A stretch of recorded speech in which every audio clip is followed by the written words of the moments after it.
Hollandia agyonverte a magyar labdarúgó válogatottat.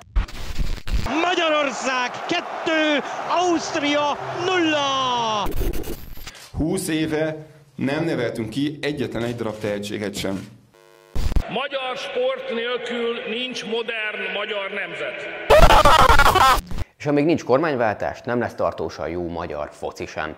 Ez van, ha egy versenysportból kiveszed a versenyt.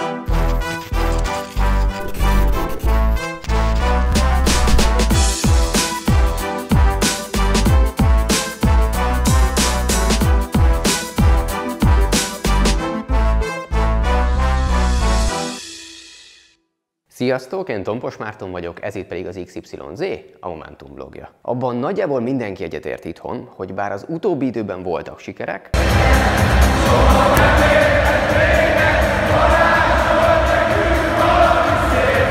a magyar foci évtizedek óta katasztrofális állapotban van. Ezt nem hiszem el. Ezt nem hiszem el. Tavaly a Zseljeznicsár Szarajevó, most egy partizáni Tirana. Döbbenet. Ez még eléri, Rebesz visszafejeli, és gól!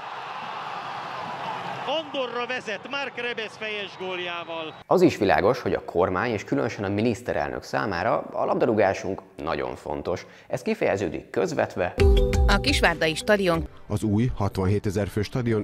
A terveknek megfelelően halad a Zalaegerszegi stadion építése. Jövő héten kezdenek építeni egy új 2000 fő stadiont a 6000-es kisvárosban.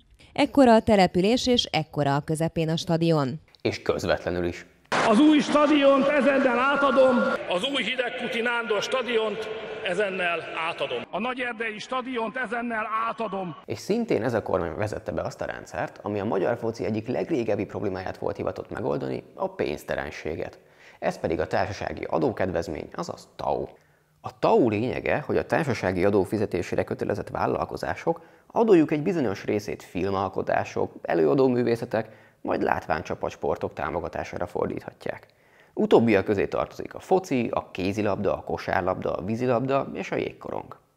A TAO igénybevételének feltételéül pedig az utánpótlás erősítése volt megszabva, így az első, másod és harmadosztálybeli egyesületek egyre több 14, 15, 17, 18 vagy éppen 19 éven aluli csapatot kezdtek indítani. Cserébe pedig járt a 125 000 és 1 millió forint közötti fejpénz. Sok esetben viszont az egész alibi volt, és a gyerekeket csak azért tették ki hetente 10, 20 vagy akár 30 gólos vereségeknek és az ezzel járó traumáknak, hogy minél több TAO-s támogatást lehessen utánuk lehívni. A pénzeket pedig kreatív megoldásokkal, például az edzőket az ifi csapatokhoz is kinevezve átjátszották a felnőttekhez. Erre persze lehet azt mondani, hogy ez szörnyű, de nehogy már a miniszterelnök legyen a felelős azért, mert néhány klub gátlástalanul hív le TAO pénzeket. Szerintem viszont fordítsuk meg a kérdést. Tegyük fel, hogy ti vezetitek az országot, és van egy olyan terület, ami számotokra nagyon fontos, régen űztétek is, és mind a mai napig követitek.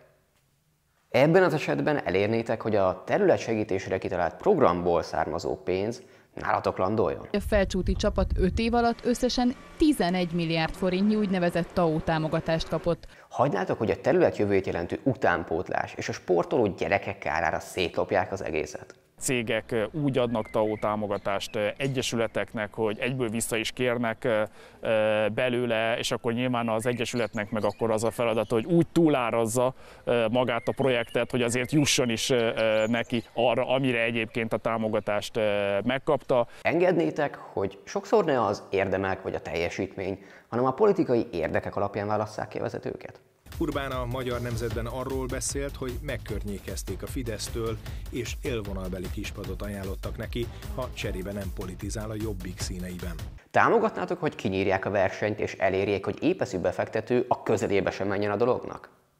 Mi biztosan nem, és ez itt a lényeg. Ha egy ennyire imádott és támogatott területen ilyen állapotok uralkodnak, akkor hogyan várhatjuk el, hogy a kevésbé hangsúlyos részeken bármi is javuljon? A Momentumban ezért szoktuk azt mondani, hogy ha újra jó magyar focit akarunk látni, ahhoz bizony kormányváltás kell. Hogy ezt hogyan lehet elérni, az nagyban összefügg a sportpolitika egészével. Először is el kell érni, hogy ne inkompetens politikusok vezessenek fontos szövetségeket. Másrészt a korrupció és a pazarlás felszámolására erősítenünk kell az átlátható és a teljesítményre építő támogatási rendszereket, illetve a hatékony ellenőrzési folyamatokat. De a sporttal, illetve a Momentum megoldási javaslataival részletesebben is fogunk foglalkozni egy másik epizódban, viszont ha érdekel a hazai foci helyzete, beraktuk a leírásba az Index, illetve a Futballsnob cikkeit a TAO-ról, valamint a Magyar Futball a 91. perc című dokumentumfilm linkjét. Kommentálni és megosztani tudtok lent, feliratkozni oldalt, találkozunk a jövő héten. Sziasztok!